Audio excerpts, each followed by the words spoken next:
Good afternoon बच्चों। देखो बेटा, 10th क्लास के बच्चों, हम लोग एक कहानी है अभी मन्नू भंडारी द्वारा लिखित आत्मकथ्य, पूरी आत्मकथा नहीं, उनके जीवन से जुड़ी हुई कुछ छोटी छोटी जो कहानियां हैं, एक तरह से बिंदु हैं, उन बिंदुओं को उठाया गया है, तो उन्हें कहेंगे हम आत्मकथ्य।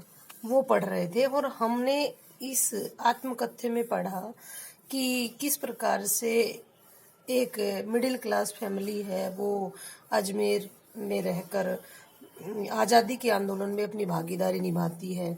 और लेखिका के परिवार में उनके पापा है, वो प्रसिद्धि भी चाहते हैं, प्लस बच्चों को घर से बाहर, लड़कियों को घर से बाहर भी नहीं जाने देना चाहते। इस प्रकार से हम पढ़ रहे थे और यहीं पढ़ते पढ़ते हमने देखा कि उनके पापा की कमजोरी क्या थी? गोरा रंग, ठीक है ना, सुंदरता उनके पिताजी की कमजोरी थी। और लेखिका मन्नू भंडारी से जस्ट बड़ी जो बहन थी सुशीला, वो पापा को बहुत लाडली थी। और कैसा माहौल मिला उनके परिवार में, किस प्रकार से उनके मन में हीन भावना पैदा हुई, और कैसे उन्होंने एक कॉलेज में एक शीला अग्रवाल नाम की जो अध्यापिका है, उनके संपर्क में आके आज़ादी के आंदोलन में अपनी भागीदारी दी। ये सारी चीजें हम पढ़ रहे थे और इसी को जारी रखते हुए हम आगे पढ़ते। देखो बेटा, हाँ, ये परिवार का दायरा बता रही थी लेखिका जी हैं, वो बता रही थी कि उस समय परिवार का मतलब ये नहीं, इनके पापा परिवार के अंदर रहकर बच्चों को आजाद रखना चाहते थे, मतलब घर से बाहर नहीं, लेकिन घर का दायरा बहुत बड़ा था। मतलब एक तरह से पूरा जो मोहल्ला था, आस पड़ोस के जितने भी घर परिवार थे, वो सारे परिवार की भांति ही रहा करते थे। किसी को एक दूसरे के घर जाने आने की कोई रोक टोक नहीं थी, सब स्वतंत्र होकर वहां पर घूमते थे। लेकिन आज ऐसा माहौल नहीं है, कहीं ना कहीं आज के माहौल से उस समय के माहौल को कंपेयर भी किया गया है। ठीक है बेटा, तो आगे देखिए। उस समय तक हमारे परिवार में लड़की के विवाह के लिए अनिवार्य योग्यता थी उम्र में 16 वर्ष और शिक्षा में मैट्रिक। ठीक है, उम्र में तो कितने बेटा? 16 वर्ष, और शिक्षा में 10वीं पास बच्ची की शादी कर दी जाती थी। सन 1944 में सुशीला ने यह योग्यता प्राप्त की और शादी करके कोलकाता चली गई। दोनों बड़े भाई भी आगे पढ़ाई के लिए बाहर चले गए। इन लोगों की छत्र छाया के हटते ही पहली बार मुझे नए सिरे से अपने वजूद का एहसास हुआ। क्यों? अब इनके पिताजी का पूरा जो ध्यान है वो किस पर आएगा? इस लड़की मन्नू भंडारी पर आएगा, और उसकी क्वालिटी को, उनकी क्वालिटीज को परखा जाएगा। देखिए, पिताजी का ध्यान भी पहली बार मुझ पर केंद्रित हुआ। लड़कियों को जिस उम्र में स्कूली शिक्षा के साथ साथ सुघड़ गृहिणी और कुशल पाक शास्त्री बनाने के नुस्खे जुटाए जाते थे, पिताजी का आग्रह रहता था कि मैं रसोई से दूर ही रहूं। रसोई को वे भटियार खाना कहते थे और हिसाब से वहां रहना अपनी क्षमता और प्रतिभा को भट्टी में झोंकना था। घर में आए दिन विभिन्न राजनीतिक पार्टियों के जमावड़े होते थे और जमकर बहसें होती थी। देखो बेटा, बहुत अच्छी बात बताई गई है। अब पहली बार इनके पिताजी का ध्यान लेखिका मन्नू भंडारी पर कब गया? जब इनकी बहन सुशीला की तो शादी हो गई, और इनके जो दो बड़े भाई थे वो कहाँ, ही टोटल 5 भाई बहन थे ना बेटा, और 2 बड़े भाई थे बेटा, वो कहाँ चले गए? वो शिक्षा के लिए बाहर चले गए। और इनके पिताजी आज़ादी के दीवाने थे, प्रसिद्धि उनकी कमजोरी थी। और अब वो लेखिका को कहते हैं, मन्नू भंडारी पर पहली बार पिताजी का ध्यान गया। और उस समय लेखिका की उम्र थी घर के कामकाज सीखने की, लेकिन इनके पिताजी ने उन्हें वो कामकाज नहीं सीखने दिए। क्यों? इनके पिताजी का मानना था कि अगर रसोई और चूल्हे चौके तक अगर बेटी सीमित रह जाएगी तो इसके अंदर छुपी हुई जितनी भी योग्यताएं हैं वो भाड़ में, एक तरह भट्टी में झोंकने के बराबर हो जाएंगी। इसलिए वो रसोई को क्या कहते थे? भटियार खाना, भाड़ कहते थे एक तरह से। और वही राजनीतिक पार्टी वगैरह के जमावड़े होते ही थे इनके घर में, तो बस वो डेली इसको बैठाते कि तू राजनीति के बारे में भी बातें सीखा कर, देश और समाज की जो एट प्रेजेंट जो कंडीशन है उस कंडीशन को समझ, सोच। तो उन बहसों में शामिल करवाते थे किसको? मन्नू भंडारी को। बहस करना पिताजी का प्रिय सगल था। देखो बेटा, उनका सबसे अच्छा शौक क्या था? बहस, डिबेट। चाय पानी या नाश्ता देने जाती तो पिताजी मुझे भी वहीं बैठने को कहते। कहाँ बैठने को कहते थे बेटा? जो राजनीतिक पार्टियों के जो जमघट उनके घर बैठ जाते थे और वो बहसें होती थी, वहां बैठने के लिए कहते। वे चाहते थे कि मैं भी वहीं बैठूं, सुनूं और जानूं कि देश में चारों ओर क्या कुछ हो रहा है। देश में हो भी तो कितना कुछ रहा था, क्यों वही सबको पता है कि ये 1945-46 की बातें हैं, तो उस समय तो बहुत था। सन 42 के आंदोलन के बाद से तो सारा देश जैसे खोल रहा था, लेकिन विभिन्न राजनीतिक पार्टियों की नीतियां, उनके आपसी विरोध या मतभेदों की तो मुझे दूर दूर तक कोई समझ नहीं थी। हाँ, क्रांतिकारियों और देशभक्त शहीदों के रोमानी आकर्षण, उनकी कुर्बानियों ने से जरूर मन आक्रांत रहता था। ठीक है, तो ये थोड़ा सा डर भी रहता था इसको कि भाई कैसे कैसे देश में क्या हालात हैं स्वतंत्रता के दौरान, और चारों तरफ खतरा भी था एक तरह लड़कियों के हिसाब से, तो उसे डरती भी थी और उनमें हिस्सा भी लेना चाहती थी। 10वीं कक्षा तक आलम यह था कि बिना किसी खास समझ के घर में होने वाली बहसें सुनती थी और बिना चुनाव के, बिना लेखक की अहमियत से परिचित हुए किताबें पढ़ती थी। ये इनका शौक था। ठीक है बेटा, जो राजनीतिक जमघट इनके घर आते थे उनकी बहसें सुनती और किताबें पढ़ती थी। लेकिन 10वीं कक्षा तक ऐसा किया लेखिका ने, लेकिन सन 45 से जैसे ही 10वीं पास करके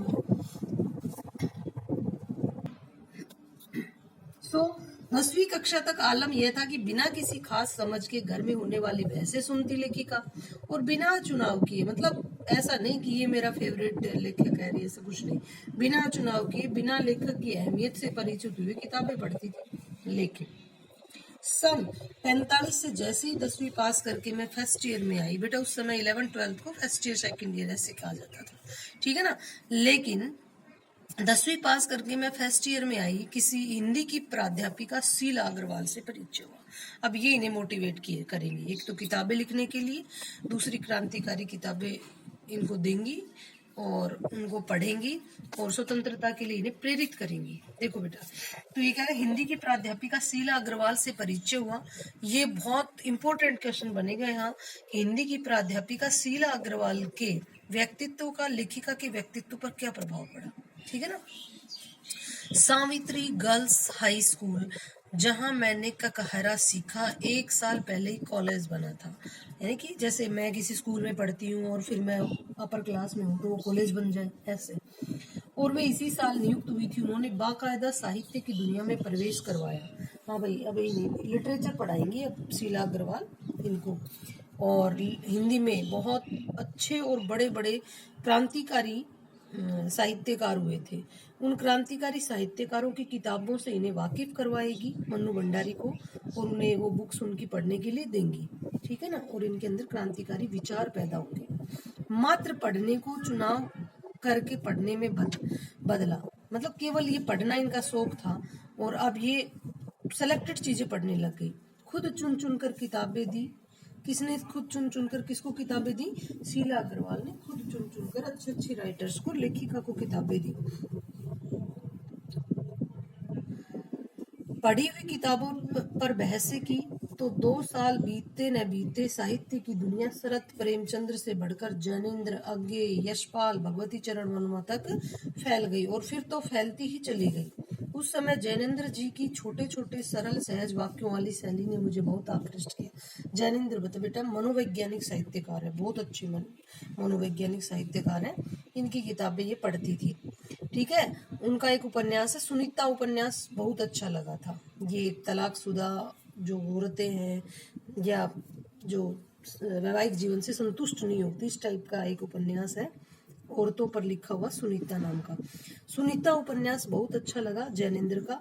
अज्ञे जी का उपन्यास शेखर एक जीवनी पढ़ा जरूर, पर उस समय वह मेरी समझ में सीमित दायरे में समा नहीं पाया था, समझ के सीमित दायरे में समा नहीं पाया था। कुछ सालों बाद नदी के द्वीप पढ़ा, ये भी अज्ञे का ही है, तो उसने मन को इस कदर बांधा कि उसी झोंक में शेखर को फिर से पढ़ गई। शेखर एक जीवनी उपन्यास है ना अज्ञे का, वो फिर से पढ़ा इन्हें, इस बार कुछ समझ के साथ। यह शायद मूल्यों के मंथन का युग था। पाप पुण्य, नैतिक अनैतिक, सही गलत की बनी बनाई धारणाओं के आगे प्रश्न चिन्ह ही नहीं लग रहे थे, उन्हें ध्वस्त भी किया जा रहा था। इसी संदर्भ में जैनेन्द्र का त्याग पत्र, भगवती बाबू का चित्रलेखा पढ़ा और शीला अग्रवाल के साथ लंबी लंबी बहसें करते हुए उस उम्र में जितना समझ सकी ही समझा। अब ये बता रही है कि शीला अग्रवाल ने हिंदी के जो बड़े बड़े साहित्यकार थे उनकी कहानियां और उपन्यास इसे पढ़ने के लिए दिया। क्यों दिया? ताकि ये देश दुनिया की बातों को समझ सके और स्त्री विमर्श को जान सके। और बाद में इन्होंने स्त्री विमर्श पर फिर खूब लिखा भी था बेटा, ठीक है ना। तो एक तरह से इनकी सोच, इन लेखिका की सोच का दायरा बढ़ाना चाहती थी शीला अग्रवाल, ठीक है। इनके अंदर क्रांतिकारी विचार पैदा करना चाहती थी। और जैनेन्द्र वगैरह है, ये मनोवैज्ञानिक साहित्यकार है, अज्ञेय वगैरह है, ये स्त्री विमर्श पर भी लिखते हैं और क्रांतिकारी विचारों के भी ये साहित्यकार हैं। तो इनकी कृतियां मन्नू भंडारी को पढ़ाई गई, किसके द्वारा? हिंदी की प्राध्यापिका शीला अग्रवाल के द्वारा। आगे देखिए, शीला अग्रवाल ने साहित्य का दायरा ही नहीं बढ़ाया था, बल्कि घर की चारदीवारी के बीच बैठकर देश की स्थितियों को जानने समझने का जो सिलसिला पिताजी ने शुरू किया था, उन्होंने वहां से खींचकर उसे भी स्थितियों की सक्रिय भागीदारी में बदल दिया। मतलब पिताजी तो ये सोचते थे कि भाई तू घर के अंदर बैठकर देश की कंडीशन को समझे, लेकिन शीला अग्रवाल ने देश मतलब घर की चारदीवारी से बाहर इसको खींचकर लेके गई। और क्या किया देखिए, सन 1946-47 के दिन वे स्थितियां, उसमें वैसे भी घर में बैठे रहना संभव था क्या भला? प्रभात फेरियां करवाने लग गई है। फेरियां मैंने आपको बता रखा है बेटा, सुबह सुबह जो, ठीक है ना, क्रांतिकारी आंदोलन और ये सब उनकी नारेबाजी वगैरह ये करने लगी। हड़तालों में भाग लेने लग गई है मन्नू भंडारी, जुलूस वगैरह में भाग लेने लग गई। भाषण हर शहर का चरित्र था और पूरे दमखम और जोश खरोश के साथ इन सब से जुड़ना हर युवा की उम्मीद थी, ठीक है ना। मैं भी युवा थी और शीला अग्रवाल की जोशीली बातों ने रगों में बहते खून को लावे में बदल दिया था। स्थिति यह हुई कि एक बवंडर शहर में मचा हुआ था और एक घर में, अब घर में बवंडर क्या, पिताजी से घर से बाहर नहीं जाने देना चाहते थे। और लड़की शीला अग्रवाल के विचारों से इतनी प्रभावित थी और इसके अंदर इतने क्रांतिकारी, इसके अंदर जुनून आ गया था एक तरह से। वो घर में बैठना नहीं चाहती थी, वो बाहर रह के लोगों को जागरूक करना चाहती थी मन्नू भंडारी। अब दोनों में थोड़ा सा खटपट होगी, पिता में और पुत्री में। तो देखिए, पिताजी की आजादी की सीमा यहाँ तक थी कि उनकी उपस्थिति में घर में आए लोगों के बीच उठूं, बैठूं, जानूं, समझूं, हाथ उठा उठाकर नारे लगाती, हड़तालें करवाती, लड़कों के साथ शहर की सड़कें नापती। लड़की को अपनी सारी आधुनिकता के बावजूद बर्दाश्त करना उनके लिए मुश्किल हो रहा था। मतलब ये आजादी तो देते थे और आजाद विचार रखना चाहते थे बच्ची के, लेकिन घर के अंदर तो वही वो राजनीतिक पार्टी वगैरह में हिस्सा ले और ये सब बस, लेकिन नहीं, बाहर जाना, चौराहों वगैरह पर नारेबाजी करना, लड़कों के साथ हुड़दंगबाजी करना, हड़तालें वगैरह करवाना, इसमें वो अच्छा नहीं मानते थे। तो अब चिढ़ने लग जाते अपनी बच्ची से। देखिए, किसी को दी हुई आजादी के दायरे में चलना मेरे लिए सब रगों में लहू की जगह लावा बहता हो तो सारे निषेध, सारी वर्जनाएं और सारा भय कैसे ध्वस्त हो जाता है। अब वो करे ना कि खून था वो लावा बन गया था, उबाल आ गया था, अब वो नहीं रुक सकता था। ये तभी जाना और अपने क्रोध से सबको थरथरा देने वाले पिताजी से टक्कर लेने का जो सिलसिला तब शुरू हुआ था। राजेंद्र से शादी की तब तक वह चलता ही रहा। राजेंद्र यादव इनके पति का नाम है बेटा, जो वर्तमान में दिल्ली से हंस नामक पत्रिका निकाल रही है। मन्नू भंडारी के पति हैं, ठीक है ना। मतलब शादी से पहले पिता से बस अब इन विचारों में टक्कर ही रहेगी, क्योंकि वो घर से बाहर नहीं देना। उस टाइम पीरियड की बात है बेटा, लड़की जात थी ना ये, इसीलिए पिता थोड़े डरे डरे सहमे सहमे रहते थे कि लड़की है, बाहर जाएगी, कुछ हादसा ना हो जाए, इस टाइप से। और ये घर रुकना नहीं चाहती थी, ठीक है ना। तो बात मतलब पिताजी से इनकी टक्कर ही चलती रही, वैचारिक मतभेद चलता रहा, कहने का मतलब ये है। यश कामना, अब यश कामना किसकी इच्छा थी? अब इसमें आएगा बेटा, यश कामना पिताजी की इच्छा थी। मतलब यश भी मिले और बदनामी भी ना हो बच्ची की, ऐसा थोड़ी हो सकता है। तो अभी इस बात को एक्सप्लेन करेगी। यश कामना, बल्कि कहूँ कि यश लिप्सा, लिप्सा मतलब इच्छा, चाह, कामना पिताजी की सबसे बड़ी दुर्बलता थी। पिताजी की कमजोरी क्या थी? यश कामना, मतलब फेमस हो मेरी बेटी, ये तो चाहते थे लेकिन घर से बाहर भी ना निकले। ऐसा हो सकता है क्या? तो कह रहे यश कामना, बल्कि कहूँ कि यश लिप्सा पिताजी की सबसे बड़ी दुर्बलता थी। उनके जीवन की दूरी का यह सिद्धांत कि व्यक्ति को कुछ विशिष्ट बनकर जीना चाहिए। मतलब उनके जीवन का सिद्धांत था पिताजी के जीवन का कि व्यक्ति को हटकर बनना चाहिए, लीक से हटकर चलना चाहिए, कुछ ऐसे काम करने चाहिए कि समाज में उसका नाम हो, सम्मान हो, प्रतिष्ठा हो, वर्चस्व हो। उसके चलते ही मैं एक बार उनके कोप से बच गई थी। एक बार कॉलेज से प्रिंसिपल का पत्र आया कि पिताजी आकर मिले और बताएं कि मेरी गतिविधियों के कारण मेरे खिलाफ अनुशासनात्मक कार्रवाई क्यों न की जाए। ये लो भाई, उल्हाना आ गया है। प्रिंसिपल ने इनके पिताजी को बुला लिया है कि आपकी बेटी हुड़दंगबाजी मचाती है, अनुशासनात्मक कार्रवाई की जा रही है, तो आप एक बार आकर मिले। पत्र पढ़ते ही पिताजी आग बबूला, यह लड़की मुझे कहीं मुंह दिखाने लायक नहीं रखेगी, पता नहीं क्या क्या सुनना पड़ेगा वहां जाकर। 4 बच्चे पहले भी पढ़े, किसी ने ये दिन नहीं दिखाया। गुस्से से बनाते हुए वे गए थे। लौट कर क्या कहर बरसा होगा इसका अनुमान था। सो मैं पड़ोस के एक मित्र के यहाँ जाकर बैठ गई। अब बेटा कॉलेज में प्रिंसिपल ने इनको बुलाया और बुलाकर इनकी जो शिकायत वगैरह कर दी होगी कुछ। अब ये डर गई। अब ये सोची पिताजी आएंगे तो तेरी धुनाई करेंगे। तो ये पड़ोस में अपने मित्र के यहाँ चली गई। तो क्या करा, सो मैं पड़ोस के एक मित्र के यहाँ जाकर बैठ गई। माँ को कह दिया कि लौट कर बहुत कुछ गुबार निकल जाए ना तब बुलाना। लेकिन जब माँ ने आकर कहा कि वे तो खुश सी थे, चल तो विश्वास नहीं हुआ। गई तो सही, लेकिन डरते डरते। सारे कॉलेज की लड़कियों पर इतना रोब है तेरा, सारा कॉलेज तुम 3 लड़कियों के इशारों पर चल रहा है। ये किसके विचार है बेटा? ये बाबूजी कह रहे हैं आकर। प्रिंसिपल बहुत परेशान थी और बार बार आग्रह कर रही थी कि मैं तुझे घर बिठा लूं, क्योंकि वे लोग किसी तरह डरा धमका कर डांट डपट कर लड़कियों को क्लासों में भेजते, और अगर तुम लोग एक इशारा कर दो कि क्लास छोड़कर बाहर आ जाओ तो सारी लड़कियां निकलकर मैदान में जमा होकर नारे लगाने लगती हैं। तुम लोगों के मारे कॉलेज चलाना मुश्किल हो गया इन लोगों के लिए। कहाँ तो जाते समय पिताजी मुंह दिखाने से घबरा रहे थे और कहाँ बड़े गर्व से कहकर आए थे कि यह तो पूरे देश की पुकार है, इस पर कोई कैसे रोक लगा सकता है भला। बेहद गदगद स्वर में पिताजी यह सब सुनाते रहे और मैं अवाक। मुझे न अपनी आंखों पर विश्वास हो रहा था न अपने कानों पर यह हकीकत थी। देखो मतलब पिताजी तो गुस्से से बनाते हुए गए थे कि ना जाने क्या होगा। और बेटा यश लिप्सा पिताजी की इच्छा थी और ये चाहते थे कि हर आदमी को ऐसा काम करना चाहिए जो हटकर हो। तो इसने हटकर ही तो काम किया था, नारेबाजी लगाती थी। अब प्रिंसिपल ने शिकायत की कि आप अपनी लड़की को समझाइए। 3 लड़कियां मिलकर क्या करती हैं, सारी लड़कियों को हम तो जैसे तैसे करके डांट डपट कर क्लास में बिठाते हैं और ये नारेबाजी करने के लिए और क्रांतिकारी आंदोलन वगैरह करने के लिए सारी लड़कियों को घर से बाहर स्कूल से बाहर ले जाकर चौराहे वगैरह पर ले जाती है।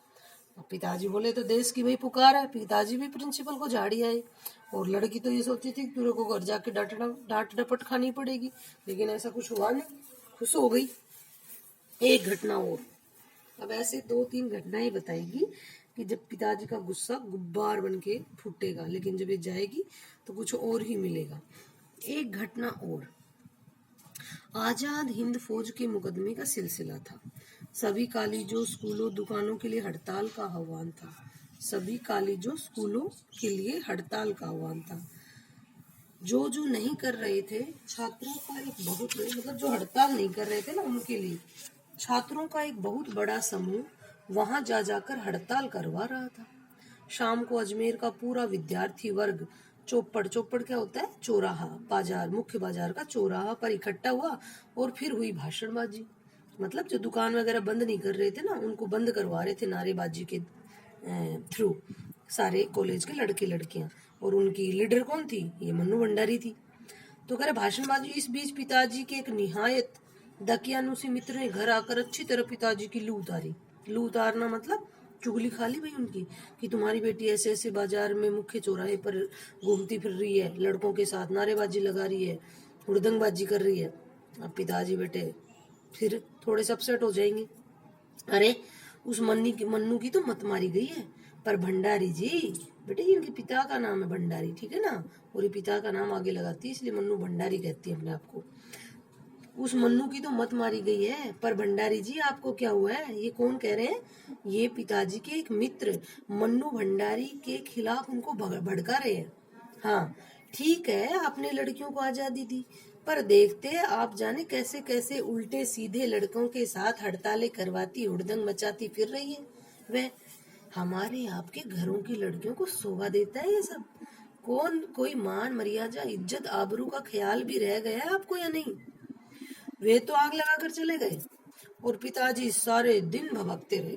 अब वो बेचारे थोड़े से हो गए तो क्या करें, बस अब यही रह गया था कि लोग घर आकर थू थू करके चले जाए। अब कौन कह रहा है बेटा, उनके मित्र उनकी शिकायत कर गए ना मन्नू भंडारी की, तो वो आग बबूला हो गए उनके पापा और उनकी माँ को सुना रहे हैं कि यही रह गया था बस, कि लोग घर आकर थू थू करके चले जाएं। बंद करो अब इस मन्नू का घर से बाहर निकलना। इस सबसे बेखबर में रात होने पर जब लौटी तो पिताजी के एक बेहद अतरम और अभिन्न मित्र ही नहीं, अजमेर के सबसे प्रतिष्ठित और सम्मानित डॉक्टर अम्बालाल जी बैठे थे। अब ये घर बैठी तो इसको तो पता ही नहीं घर में तेरी शिकायत विकायत भी हो गई, लेकिन इससे पहले एक और अच्छे मित्र थे पिताजी के, और जो अजमेर के सबसे फेमस कैरेक्टर था वो बैठा था वहाँ पिताजी के पास। तो मुझे देखते उन्होंने बड़ी गर्म जोशी से स्वागत किया। आओ मन्नू, मैं तो चौपड़ पर तुम्हारा भाषण सुनते ही सीधा भंडारी जी को बधाई देने चला आया। I am really proud of you. क्या तुम घर में घुसे रहते हो भंडारी जी? घर से निकला भी करो। यू हैव मिस्ड समथिंग, मतलब तुमने बेटी का भाषण जो है ना वो ना सुनकर बहुत कुछ गंवा दिया। और वे धुआंधार तारीफ करने लगे। कौन करने लगे बेटा? देखो, एक मित्र तो आग लगा के गए और दूसरा उसकी प्रशंसा कर रहे हैं। अब पिताजी खुश हो जाएंगे। और वे धुआंधार तारीफ करने लगे। वे बोलते जा रहे थे और पिताजी के चेहरे का संतोष धीरे धीरे गर्व में बदलता जा रहा था। भीतर जाने पर माँ ने दोपहर की गुस्से वाली बात बताई तो मैंने राहत की सांस ली। अब माँ ने बताया कि ये नहीं आते ना तो तेरे पिताजी आज तेरी छुट्टी कर देते, क्योंकि एक बंदा जो पहले शिकायत करके गया था वो तो कुछ और ही बोल के गया था। ये अम्बालाल जी तो तेरी प्रशंसा कर रहे हैं। आज पीछे मुड़कर, अब बेटा ये वर्तमान की बात बता रही, पीछे मुड़कर मतलब अपने बचपन की बातों को जब ये याद करती है। आज पीछे मुड़कर देखती हूँ तो इतना तो समझ में आता है कि क्या तो उस समय मेरी उम्र थी और क्या मेरा भाषण रहा होगा। यह तो डॉक्टर साहब का स्नेह था। डॉक्टर साहब कौन बेटा? ये अम्बालाल, जो इनके पिताजी के सामने उनकी प्रशंसा कर रहे थे ना, वो जो उनके मुंह से प्रशंसा बनकर बह रहा था। यह भी हो सकता है कि आज से 50 साल पहले अजमेर जैसे शहर में चारों ओर उमड़ती भीड़ के बीच एक लड़की का बिना किसी संकोच और झिझक के यूं धुआंधार बोलते चले जाना ही उनकी मूल में रहा हो। पर पिताजी कितनी तरह के अंतर विरोधों के बीच जीते थे वे। एक और विशिष्ट, मतलब अपने आप को अलग बनाओ, हटके बनाओ, वो बनाने की इच्छा, और दूसरी ओर अपनी सामाजिक छवि के प्रति भी उतनी ही सजगता।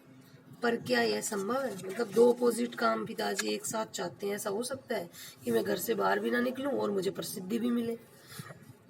क्या पिताजी को इस बात का बिल्कुल भी एहसास नहीं था कि इन दोनों का तो रास्ता ही टकराहट का है, प्रसिद्धि का और उसका। सन 47 के मई महीने में शीला अग्रवाल को कॉलेज वालों ने नोटिस थमा दिया। क्यों? कि लड़के लड़कियों को भड़काने और कॉलेज का अनुशासन बिगाड़ने के आरोप में। कि शीला अग्रवाल को नोटिस थमा दिया कि तेरे को कॉलेज से बाहर निकालेंगे, कि तू तो लड़के लड़कियों में क्रांतिकारी विचार भड़काती है। इस बात को लेकर हुड़दंग न मचे, इसलिए जुलाई में 3rd ईयर की क्लासेस बंद करके हम 2-3 छात्राओं का प्रवेश निषिद्ध कर दिया। और भाई शीला अग्रवाल को अगर निकालेंगे तो उनके चाहने वाले स्टूडेंट्स आंदोलन करेंगे, तो इसीलिए जो ये 3rd ईयर में हो गई थी, वो 3rd ईयर का अभी एडमिशन ही नहीं लेंगे कॉलेज में। हुड़दंग तो बाहर रहकर भी इतना मचाया कि कॉलेज वालों को अगस्त के आखिर में 3rd ईयर खोलना पड़ा। क्लास स्टार्ट करवा ली अपनी चौराहों पर और कॉलेज के बाहर हुड़दंग मचा दिया।